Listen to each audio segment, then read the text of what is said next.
Hi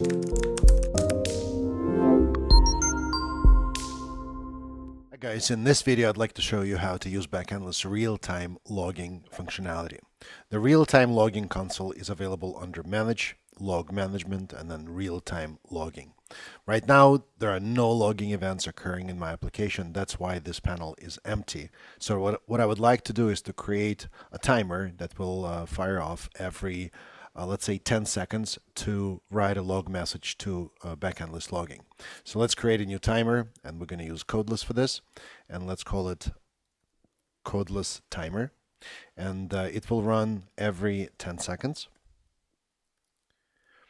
And we're going to add a very simple functionality to this timer to actually log a message. The name of the logger is going to be codeless logger, and the log message will be log message from timer. So that's pretty much it. Let's deploy it, and once it is deployed, we can confirm that this timer is there. So now every 10 seconds it's going to run and log a message to Backendless. So if we go back to log management, real-time logging, then in here we will see, and here's our first message, every 10 seconds a new message will be showing up.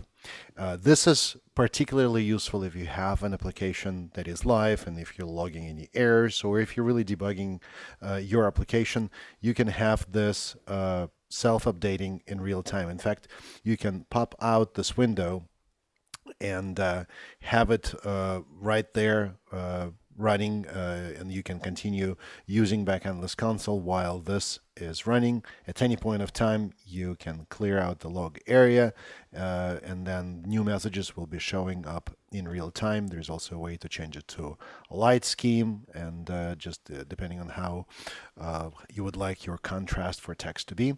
Any changes that you make in your log configuration will be applied to this automatically, and this is a great tool that we recommend you using whenever you are diagnosing or just working with your application.